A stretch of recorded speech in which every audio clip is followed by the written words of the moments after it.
You know those people who just walk into a room and boom, they have this presence, right? Without even saying a word.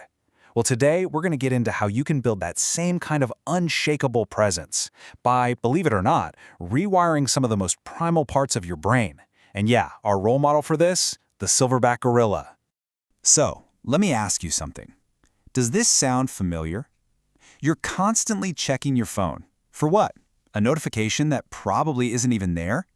Or maybe you're in a conversation and there's that tiny bit of silence and you just have to jump in and fill it, right? You're looking for that little nod, that little bit of validation. Look, if that's you, it's not a willpower problem. It's actually a biological loop your brain is stuck in. Yeah, that loop, it's all about your brain getting stuck. It's on this constant hunt for what you could call cheap dopamine. You know those super quick, easy rewards, a like on a photo, a quick laugh in a conversation. They keep you hooked, but at the end of the day, they just leave you feeling kind of scattered and, well, not really in control. So what's actually going on in there? Think of it like a battle inside your head.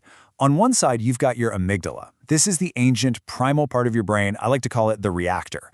It's all about fear and instant reactions, always scanning for threats. But then on the other side, you have your prefrontal cortex. That's the CEO. It's supposed to be in charge of logic, planning, the big picture stuff. The problem? For most of us, most of the time, the reactor is running the whole show. Okay, but here's the good news, and this is the critical part, the science that makes all of this possible. It's a concept called neuroplasticity. What does that mean? It means your brain isn't set in stone. It can literally, physically change itself based on what you do and what you focus on. So this idea of rewiring those deep reactive habits, it's not just some nice thought, it's 100% biologically possible. All right, so how do we actually do it? We're going to break it down into a super clear 4-step guide. First, we'll cover mastering the art of non-reaction. Then we'll get into the power of silence. After that, we'll talk about choosing prestige over dominance. And finally, we'll wrap up with solitude and self-mastery. Ready? Let's dive in. Okay, step 1, mastering the non-reaction. And here's the thing you got to understand about a lot of social situations. People aren't always looking for an honest answer. A lot of the time, they're just looking for a predictable reaction, something they can control. You know what I mean? They'll poke you with a sarcastic comment or ask a loaded question, basically just testing you, waiting to see if you'll get defensive. And this is where our silverback gorilla comes back in. Think about it. He doesn't have to run around shouting or beating his chest all day. His presence is the authority. He's totally self-contained. Because he doesn't react to every little poke and prod, he controls the whole environment. That is the kind of power we're talking about. This is the big mindset shift right here. When you give them that predictable emotional reaction they're looking for, you're basically just an actor on their stage. But the moment you master that non-reaction, you become self-contained. You're no longer performing. You're holding your own ground, and you're taking back control of your own internal world. All right, step 2. This builds right on top of what we just talked about. It's the power of silence. Seriously, in any conversation, any meeting, any negotiation, the person who is most comfortable with silence, they almost always have the upper hand. We're so conditioned to fill every single empty space with noise, but really, that's just another one of those reactive habits we're trying to break. So I want you to burn a number into your brain, just one number, 3. 3 seconds.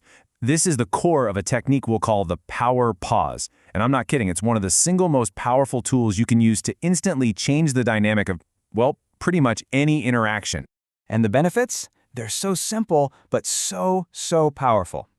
Next time someone asks you a question, any question, instead of just blurting out the first thing that pops into your head, just stop. Pause for 3 full seconds. It's a game changer. It signals that you're thoughtful, that your response is going to be credible. It instantly boosts how much authority people see in you, and it just screams to everyone in the room, I am in complete control here.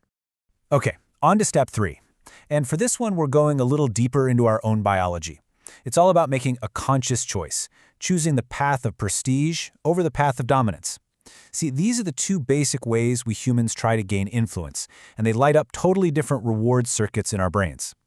So let's really break this down. Dominance, that's the old school primal way. It's about using fear, intimidation. It gives you this feeling of what psychologists call hubristic pride. You know, that arrogant, chest-puffed out feeling that's actually super fragile. But prestige, that's totally different. That's when people give you influence because they genuinely respect your skills and your knowledge. And that, my friends, builds real, rock-solid self-esteem. So, you're probably asking, okay, how do I build prestige? Well, it's definitely not about being the loudest voice in the room. It's about being a role model. It's about sharing what you know, freely and generously, to help other people get better. When you take that approach, that helpful, pro-social approach, you're literally rewiring your brain to crave a much more sustainable and honestly, a much more fulfilling kind of reward. And that brings us to our fourth and final step. And honestly, this one might just be the most powerful of them all. It's about embracing solitude and achieving self-mastery. What's the end goal here? Simple. To completely, 100% untangle your own sense of self-worth from what other people think of you. There's this quote that just nails it perfectly. Think about it. Most people are actually really uncomfortable just being by themselves. They always need noise, a screen, some kind of distraction. But if you can get to a place where you're genuinely content just sitting in a room alone, that strength, that internal fortitude, it just radiates out of you when you're in a group. You're not needy anymore. And that right there, that's the ultimate goal. That's the transformation. You stop doing that thing we all do, unconsciously scanning the room for approval, looking for nods, for smiles. You stop tweaking your personality to match whoever you're talking to.